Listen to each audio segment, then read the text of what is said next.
Welcome to Beyond the Coverage. I'm Chris Horner. This is the build-up to Milano-San Remo, and I want to talk about Mark Cavendish because, of course, he won Milano-Torino, and I said on yesterday's Beyond the Coverage that I think he should be on the team here for Milano-San Remo because why not? When Julian Alaphilippe exited, that changes the whole chemistry of the team.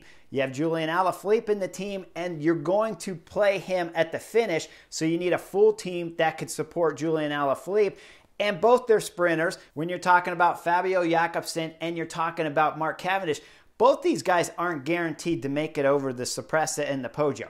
But both have been winning races already throughout 2022. Why not bring them on? Why not, since Patrick Lefevere has already said they're not a big favorite for the win here in Milano-San Remo, why not bring both sprinters? Bring them both because, hey, you might want them both at the Tour de France later. Now, we know Fabio Jakobsen's results right now are a bit more shiny than Mark Cavendish, but Cavendish's results are pretty impressive. His win yesterday, Milano-Torino, was good, but when you go back to the UAE Tour, his win there on his sprint stage 3, I believe it was amazing from how fast he was above and beyond all the other sprinters when he won that stage. So he's got some form. He's had some crashes. There's a little bit of doubt whether or not if he can make it up over these two climbs, but there's a lot of doubt. Quick step, who do you have that can make it up over these two climbs with the front sprinters or front GC guys? You got guys that, of course, like Sénéchal, Stybar, those guys can make it over the Cipressa in a group, but they're not going to be up there with Tadej Pogačar, Primož Roglič. There's a little bit of doubt in my mind for Primož Roglič, and I'm going to get to that later here on Beyond the Coverage. But again, without Julian Alaphilippe, it changes the whole chemistry. When I'm looking at the Tour de France later in July coming up, and I see Mark Cavendish on his upcoming events, and he has the Giro on there, so automatically right now, you know, Quick-Step already have Fabio Jakobsen as the pre-favorite sprinter to take to the Tour de France. But hey, if Julian Alaphilippe wasn't good in July, before the Tour de France starts, I would take Mark Cavendish and Fabio Jakobsen both to the Tour de France because why not? If Fabio Jakobsen wins stages, that's fantastic, but Mark only needs one stage to make it a hugely impressive Tour de France for Quick-Step and, of course, for taking the most stage victories on Mark Cavendish, overcoming the legend Eddie Merckx. So bring him here to Milano-San Remo and go ahead and let them start to gel together and keep Cavendish happy, because I've seen Cavendish's responses about saying where Quick-Step didn't even talk to him about doing Milano-San Remo, even though he's a past winner, I believe, in 2009. So when you're looking at that team, when you see Andrea Bajoli, Remy Cavagna, Matteo Cattaneo, Mikel Honore, Fabio Jakobsen, Florian Sénéchal, and Stybar on that team, I'm thinking there's still a guy you can take off. And if I had to actually pick, they're all quality riders. It's Andrea Bajoli is the rider I'd take off. Young kid, 22 years of age. He's got a couple races already under his belt here at 2022, and they haven't been spectacular. It's not like we've seen like all the stars shining and stuff. So I'd take Bajoli off. I'd put Mark Cavendish in there. That's going to keep him happy. There might be a little bit of chemistry there that's not really perfect between Fabio Jakobsen and Mark Cavendish. So now let's find out. If Quick-Step already know the chemistry isn't there, I'd keep Mark off. But if you don't know how well these two can get along, go ahead and put them together there at Milano-San Remo and see if these two can get along, because you might need them together at the Tour de France come in July. Now, if I'm Mark Cavendish and I have the Giro on my program, when I start the Giro, I'm going to do the first few stages, try to win a stage there, and then I'm dropping out. I'll call it a knee pain or something like that, and I'll just take the tongue thrashing that you're going to get from Patrick Lefevere for dropping out of the Giro. But, Mark, keep your legs fresh. If they force you to do the Giro, keep your legs fresh, drop out early, and then who knows what happens for the selection at the Tour de France. We saw last year with Sam Bennett when he dropped out, and Mark was put in 1 week before winning 4 spectacular stages and almost breaking the record there of Eddie Merckx. So this is a perfect trial and error here at Milano-San Remo. So for Quick-Step, I say more. Bring more sprinters. More is better. Now, when we get to Jumbo-Visma, I wasn't even planning on bringing it up, but I watched the race today, GP Dinan in the north of France. And of course, it's Primoz Roglic. He's in the final selection of 5 guys there with Jonathan Narvaez, Magnus Sheffield, Ben Turner, and Demian Teuss from AG2R. Now, at 30 kilometers to go, it's Sheffield, the Ineos rider, 19 years of age. We've already seen him win a stage down in Spain earlier in the 2022 season here, and he is flying. At the beginning of the Classics a couple weeks ago, when we're talking about Het Nieuwsblad, and then the following day, Sheffield was amazing at both of those races and just destroying legs, not at the most smart, intelligent time of the race, but I believe that was the Ineos coaching planning time when he was putting that effort in instead of saving it for the end. But nonetheless, his legs and his form were amazing. And today in GP Dinan, he is blowing up the group back there. 3 Ineos riders, like I said, and Primoz Roglic. Now, here's the reason why I want to bring up Primoz Roglic. We all know he bonked on stage 5 or had some kind of issues. I'm guessing with my experience, it was a lack of calories, but it could be something else. Now you are already in the south. You're in Nice, which finishes right there where Milano-San Remo will finish.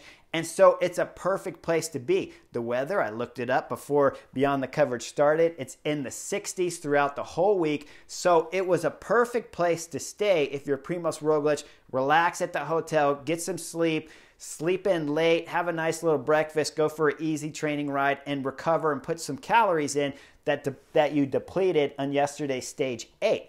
Instead, they're going to fly him all the way up to the north of France and start GP Dinan. Now, you know he's going 100% because he's in the final group of 5, but he doesn't look spectacular. Magnus Sheffield, who pulled for the next 5 kilometers, Primoz Roglic, I didn't see come through and take a pull until 20 kilometers to go. Now, possibly the cameras missed it, but what I saw from sitting on the couch was that Primoz Roglic was holding back and not rotating through with the 3 Ineos riders until 20 kilometers to go. 1 kilometer to go, they're caught.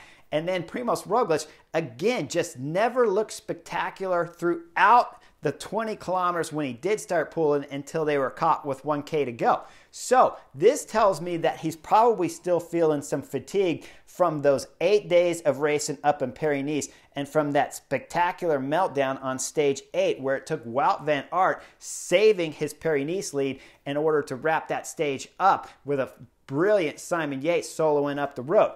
We go back now to the finish here of GP Dinan when Primoz Roglic is caught. Now, when you dissect his stage, I didn't see him pull very hard. I didn't see him pull very long.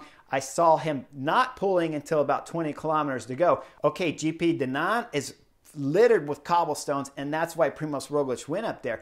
But again, Jumbo-Visma, I think this was a plan that you set in motion back in January when, of course, the Tour de France has a cobblestone stage coming. So you're trying to get Primoz Roglic some experience on the cobblestones. When I did the Tour de France in 2010, and that's why I brought up the jerseys here, is that when I was there with Radio Shack, the build-up all the way up to the Tour de France that year, I'm getting drilled by the directors about, well, you don't have much experience on the cobblestones. You might have an issue there. And I told the director flat out, look, the only secret to the cobblestones is either a ton of experience or you start the cobblestones at the front. I can start at the front of the race throughout a difficult section at any race I go to because I grew up doing criteriums in the United States, and so I fight with the best to be able to start at the front. There's nothing I can fix in one day of doing a cobblestone stage race. So when my team was telling me, hey, you haven't done any of the classics, you don't have any experience on the cobblestones, which I'm sure is the exact same story they're telling to Primoz Roglic, that he needs to go up here and do GP Dinan so he can get that cobblestone experience. You cannot learn it in one day, okay? So when I'm talking Primoz Roglic, we already know he can be at the front for these groups before the cobblestone starts. That is the most experience you need when you're starting a cobblestone race and you have zero experience to begin with. When we get to the Tour de France, this stage here at GP Dinan will do nothing to help Primoz Roglic with just one day of racing on the cobblestones, when he should have been staying in Nice, recovering, previewing the finish on the Sorpresa and the Poggio of Milano Sanremo, and just getting a fantastic massages, recovery, the calories put back in stage 8. Instead, he's up there at GP Dinan just getting worked. And I think we're going to see, when we're talking about Milan Sanremo, the big one-day monument, the first monument of 2022. When we see him start Milano Sanremo, I don't think we're going to see a very fresh Primoz Roglic at that race. And I think it would have been better for Jumbo-Visma if they had taken GP Dinan out of his race schedule, allowed him full rest and recovery, and then he would have been 100% better for Wout van Aert, who put on a stellar show of Stage 8 at Paris-Nice. And so it's time for Primoz Roglic to give a little payback at Milan Sanremo. I think it's a big mistake. So here on Beyond the Coverage, I want to point out, Quick-Step needed to do more, I think, with adding more sprinters.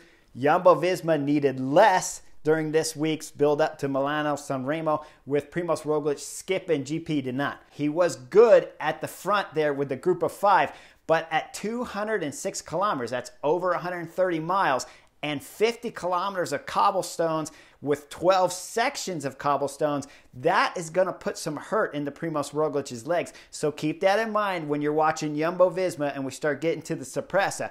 If Primoz Roglic cannot follow Tadej Pogačar, and you know there's going to be attack from the Slovenian kid, he is on flying form. If you see Primoz Roglic cannot follow Tadej Pogačar, I believe it's going to be this GP Dinan that is the reason why he's still fatigued. When you're talking about Stage 8, you're talking about 206 kilometer cobblestones, one day individual race that he had to fly up to and fly back. That's 2 days lost of rest and training. And then you're talking about trying to follow the best rider in the world, Tadej Pogačar. I think it was a big mistake, but we're going to have to look forward to that final Sorpresa and Poggio to see if I'm right or wrong when it comes to Primoz Roglic's form. Make sure you guys like and subscribe. The Butterfly Effect is coming on Saturday morning. Beyond the Coverage, I'll have something else for you guys on tomorrow for Friday. Like and subscribe, and I'll see you guys very soon.